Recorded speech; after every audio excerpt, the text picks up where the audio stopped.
सामान्य घटना नहीं है कानपुर की हिंसा। राष्ट्रपति, प्रधानमंत्री और मुख्यमंत्री सिर्फ वहां से 50 किलोमीटर दूर थे। राजधानी में जुटे थे देश विदेश के पूंजीपति और कारोबारी। लखनऊ में लिखी जा रही थी विकास की पटकथा। नमस्कार, आजाद सिपाही के विशेष में आपका स्वागत है। मैं हूं राकेश सिंह। शुक्रवार को दंगाइयों ने कानपुर को एक ऐसा जख्म दिया जो वर्षों तक पूरा देश याद रखेगा। कानपुर सहित पूरे देश में किसी ने ये कल्पना भी नहीं की होगी कि जब देश के राष्ट्रपति रामनाथ कोविंद कानपुर के गांव में हों, उनसे मिलने वहां देश के प्रधानमंत्री गए हों और प्रदेश की राजधानी लखनऊ में इन्वेस्टर्स समिट हो रहा हो। इस अवसर पर एकाएक कानपुर में जुमे की नमाज के बाद हिंसा फैला दी जाए, आगजनी कर दी जाए और सड़क पर ऐसा नंगा नाच हो कि पूरा शहर सिहर जाए। ये सहज क्रिया कतई नहीं थी, बल्कि सोची समझी साजिश का वो भयावह रूप था जिसने ये सोचने पर मजबूर कर दिया कि आखिर हाल के दिनों में कुछ खास जगहों पर एक समान घटनाएं क्यों हो रही हैं।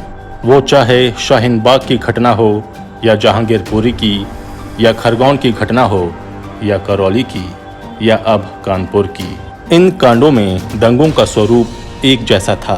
अचानक हजारों की संख्या में भीड़ का इकट्ठा होना, उन इलाकों पर धावा बोलकर उनकी दुकानें बंद कराने को बाध्य करना जो दूसरे समुदाय के हैं, और फिर देखते ही देखते पत्थरों की बौछार कर देना, ये फौरी गुस्सा की परिणति नहीं है, बल्कि इसके पीछे देश विरोधी ताकतों का हाथ है, जो कभी पीएफआई के रूप में हमारे सामने आता है तो कभी स्लीपर सेल्स के रूप में।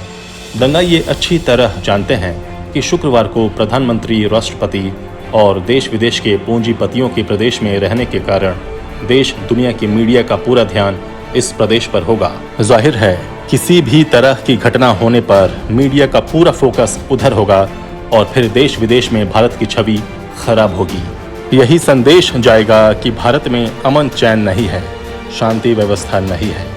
दंगाइयों ने पूरी तरह सोच समझकर हिंसा की पटकथा पहले तैयार की और फिर शुक्रवार को उसे अंजाम दिया। इस हिंसा की जड़ में जाने से ये उजागर हो जाता है कि दंगाई मोदी और योगी की तस्वीर को पूरी दुनिया में धूमिल करना चाहते थे।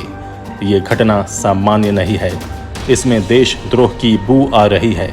देश विरोधी ताकतें ये अच्छी तरह जानती हैं कि उत्तर प्रदेश अगर पूरी तरह से विकास के रास्ते पर चल पड़ा, यहाँ बड़े पैमाने पर निवेश हो गया, तो भारत की तस्वीर पूरी तरह बदल जाएगी। क्योंकि देश की आबादी के लगभग 20% लोग यहीं रहते हैं। उनकी दशा अगर सुधर गई तो भारत आर्थिक रूप से ऊंची छलांग लगा लेगा। इस हिंसा का मकसद दंगाइयों का एक एक्सपेरिमेंट भी हो सकता है। एक्सपेरिमेंट योगी आदित्यनाथ को चुनौती देने की और उसके बाद के परिणामों की और उन परिणामों को आंकने की। यहाँ दो बड़े सवाल हैं। पहला, आखिर दंगाइयों ने हिंसा के लिए ऐसी तारीख को क्यों चुना जब कानपुर देहात के परोख गांव में देश के राष्ट्रपति रामनाथ कोविंद, प्रधानमंत्री नरेंद्र मोदी और उत्तर प्रदेश के मुख्यमंत्री योगी आदित्यनाथ एक साथ मौजूद थे। परोख राष्ट्रपति रामनाथ कोविंद का मूल गांव है। हिंसा वाले स्थान से इस जगह की दूरी करीब 50 किलोमीटर है। दूसरा सवाल ये भी कि आखिर दंगाइयों ने ऐसी तारीख को क्यों चुना जब शुक्रवार से लखनऊ में इन्वेस्टर्स समिट 2022 शुरू हुआ। उत्तर प्रदेश के विकास के लिए देश विदेश से आए उद्योगपतियों और निवेशकों का वहां जमावड़ा लगा हुआ है। उत्तर प्रदेश में हिंसा भड़का उपद्रवी निवेशकों को आखिर क्या संदेश देना चाहते थे। कानपुर हिंसा सुनियोजित थी और प्रशासन को इसके कई सबूत भी मिले हैं। हिंसा से कुछ दिन पहले एक वीडियो संदेश जारी किया गया था जिसमें कहा गया था कि 3 जून को सारे बाजार बंद रखे जाएं। कुछ वीडियो में जेल भरो आंदोलन की भी बात कही गई थी। आधार बनाया गया भाजपा की राष्ट्रीय प्रवक्ता नुपुर शर्मा के एक बयान को। कहते हैं साजिश करने वाले अपनी पहचान भी छोड़ जाते हैं। यहाँ भी यही हुआ। इस सुनियोजित हिंसा के मास्टरमाइंड का चेहरा भी बेनकाब हो चुका है। नाम है जफर हयात हाशमी, जो अब पुलिस के हत्थे चढ़ गया है। शुक्रवार को जुम्मे की नमाज के बाद जिस प्रकार से कानपुर में हिंसा भड़की, पत्थरबाजी हुई, बम दागे गए, उस मामले में पुलिस ने जफर हयात हाशमी को जिम्मेदार ठहराया है। वहीं अब तक 35 दंगाइयों को पकड़ा गया है। 1000 से अधिक अज्ञात लोगों के खिलाफ FIR दर्ज हुई है। जाहिर है ये कानपुर के लोगों की कारस्तानी नहीं है। वहाँ के लोग अच्छी तरह जानते हैं कि उत्तर प्रदेश प्रशासन बहुत सख्त है और योगी का बुलडोजर अभी गैरेज में बंद नहीं है। जाहिर है एक षड्यंत्र के तहत बाहर से लोग यहाँ पहुंचे, स्थानीय लोगों को वहां एकत्र किया, भीड़ को भावनात्मक रूप से उकसाया और फिर कानपुर को हिंसा की आग में झोंक दिया। आखिर देश में एक ही पैटर्न पर दंगा क्यों हो रहा है? चाहे मध्य प्रदेश के खरगोन का दंगा हो या राजस्थान के करौली का, झारखंड के लोहरदग्गा का मामला हो या फिर दिल्ली के जहांगीरपुरी का, इस पर रोशनी डाल रहे हैं आजाद सिपाही के विशेष संवाददाता राकेश सिंह। क्या हुआ 3 जून को सुबह से ही कानपुर के बेकनगंज में एक अजीब सा सन्नाटा था। ये सन्नाटा असहज कर रहा था। ये इलाका मुस्लिम बहुल है और यहाँ ज़्यादातर दुकानें मुस्लिम समुदाय के लोगों की ही हैं। ये बात समझ से परे थी कि आखिर इन दुकानों को बंद क्यों रखा गया था। उसके बगल में बेकनगंज के ही यतीम खाना के पास के बाजार में कुछ हिंदू दुकानदारों ने सामान्य दिनों की तरह दुकानें खोली रखी थीं। दोपहर 1:45 पर यतीम खाना के पास की मस्जिद में जुम्मे की नमाज अदा की गई। 2:30 बजे के करीब नमाज के बाद लोग बाहर निकले और सीधे बाजार में खुली हुई दुकानों को जबरदस्ती बंद कराने लगे। हिंदू दुकानदारों ने दुकान बंद करने से मना किया तो लोगों के बीच शामिल कुछ अराजक तत्वों ने सबसे पहले चंद्रेश के हाथा में घुसकर पथराव शुरू कर दिया। फिर तो चारों तरफ अफरा तफरी, लोग बेतहाशा इधर उधर भागने लगे, सुरक्षित जगहों की तलाश करने लगे। देखते ही देखते पूरे इलाके का माहौल अराजक हो गया। शरारती तत्व हाथों में लाठी डंडे लिए दूसरे समुदाय के लोगों को निशाना बनाने लगे, उन पर पत्थर बरसाने लगे। इसी बीच भीड़ में शामिल कुछ शरारती तत्वों ने तमंचों से फायर कर दिए। दोपहर 3 बजे तक बाजार से शुरू हुई घटना अब बवाल का रूप ले चुकी थी। देखते ही देखते परेड चौराहा पर करीब 1000 लोग इकट्ठा हो गए। बवाल शुरू होने के बाद स्थितियां तेजी से बेकाबू हुईं। दंगाइयों ने हिंसा के दौरान वहां पर मौजूद पुलिसकर्मियों को भी नहीं छोड़ा। वे सभी बस्ती की तंग गलियों में घुसकर पुलिस को निशाना बना उन पर पत्थरबाजी कर रहे थे। कुछ दंगाइयों ने पुलिस को निशाना बनाकर बमबाजी भी की। कई पुलिसकर्मी बुरी तरह घायल भी हो गए। दंगाई इस बात को अच्छी तरह जानते थे कि पुलिस तंग गलियों में घुसकर उन पर कार्रवाई नहीं कर पाएगी, इसलिए संकरी गलियों में लोग रुक रुक कर और छिप छिप कर पथराव कर रहे थे। वहीं दूसरी तरफ से पुलिस ने लोगों को नियंत्रित करने के लिए कई राउंड फायर किए। लाठीचार्ज करके लोगों को गलियों में खदेड़ दिया। स्थिति को नियंत्रित करने के लिए करीब 12 थानों की फोर्स मौके पर भेजी गई। करीब 5 घंटे तक चले उपद्रव के बाद स्थितियां काबू में आ पाईं। प्रत्यक्षदर्शियों का साफ साफ कहना था कि उपद्रवी हिंसा को अंजाम देने के लिए पहले से ही तैयार थे। उनकी रणनीति पहले ही बन चुकी थी। वे पत्थर के साथ साथ बमों से भी हमला कर रहे थे। वे वहां पर हत्या के इरादे से ही हमला कर रहे थे। हिंदू पक्ष की माने तो हाता और परेड चौक एक ऐसा एरिया है जहां पर हिंदू काफी मात्रा में रहते हैं। उस इलाके में घटना के दिन भारी संख्या में मुस्लिम अचानक जुलूस की शक्ल में सड़कों पर उतर गए और जबरन दुकानें बंद करवाने लगे। जब इसका विरोध किया गया तब उपद्रवियों ने पत्थरबाजी शुरू कर दी। दुकानों को लूटा गया। दुकानदारों का कहना था कि अगर पुलिस समय पर नहीं आती तो इस क्षेत्र में अभी और तबाही मचाई गई होती। जाहिर है अगर पहले से साजिश नहीं रची गई थी तो फिर इतनी जल्दी वहां अचानक से भारी मात्रा में पत्थर कहां से आ गए? वहां घटनास्थल पर अचानक बम कैसे चलाए गए? घटना के समय वहां पुलिस की संख्या काफी कम थी, कारण सामान्य दिनों की तरह ही उस इलाके में पुलिस थी। उसे पता ही नहीं चला कि यहाँ कितनी बड़ी साजिश रची गई है।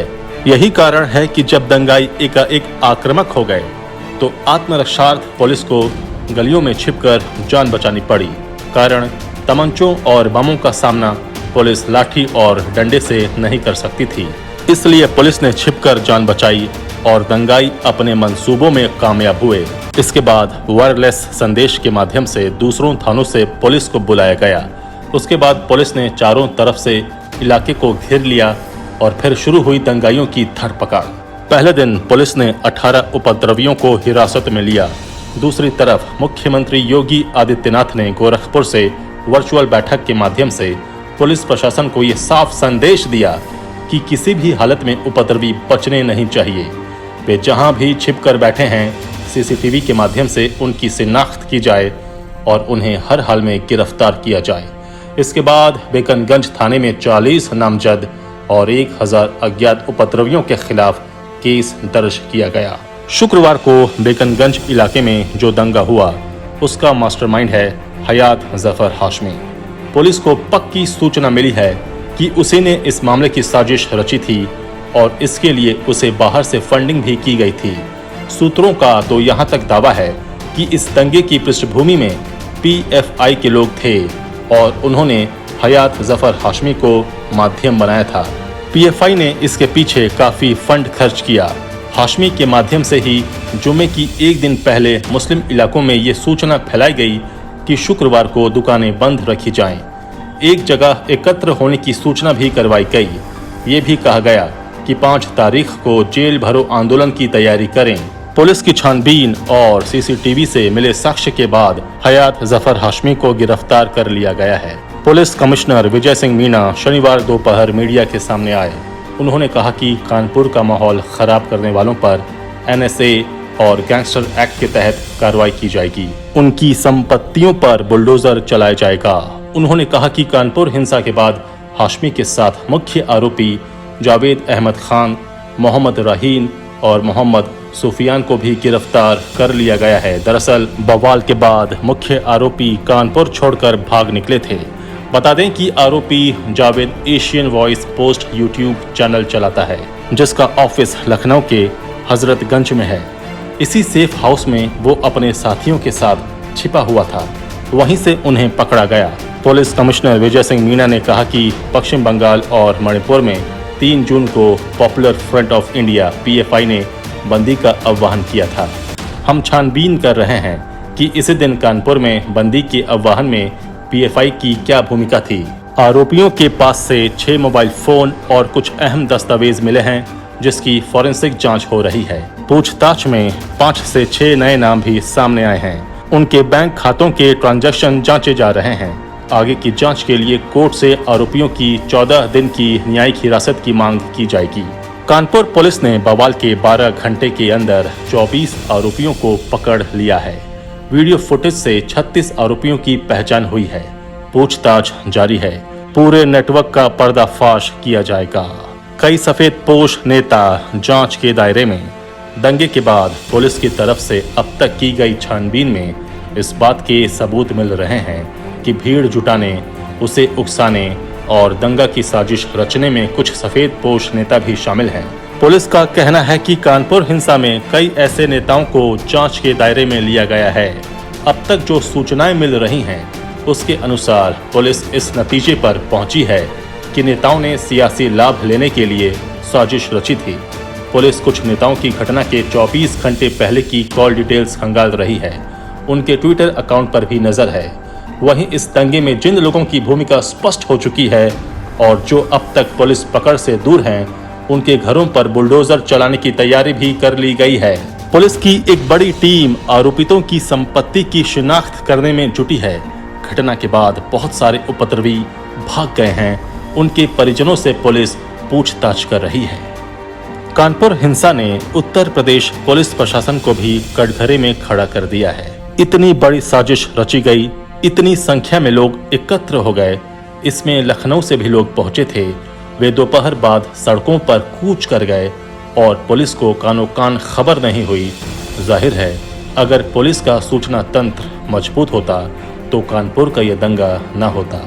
एक सवाल ये भी है कि क्षेत्र के अमन पसंद लोगों ने ऐसे उपद्रव को रोकने के लिए कोशिश क्यों नहीं की। ऐसा हो ही नहीं सकता कि ऐसे लोगों को इसकी जानकारी नहीं हो। वहाँ की शांति समिति के सदस्यों की भूमिका पर सवाल उठ रहा है। लोग ये सवाल पूछ रहे हैं कि क्या शांति समिति के लोग सिर्फ माला पहनने और फोटो खिंचवाने के लिए होते हैं।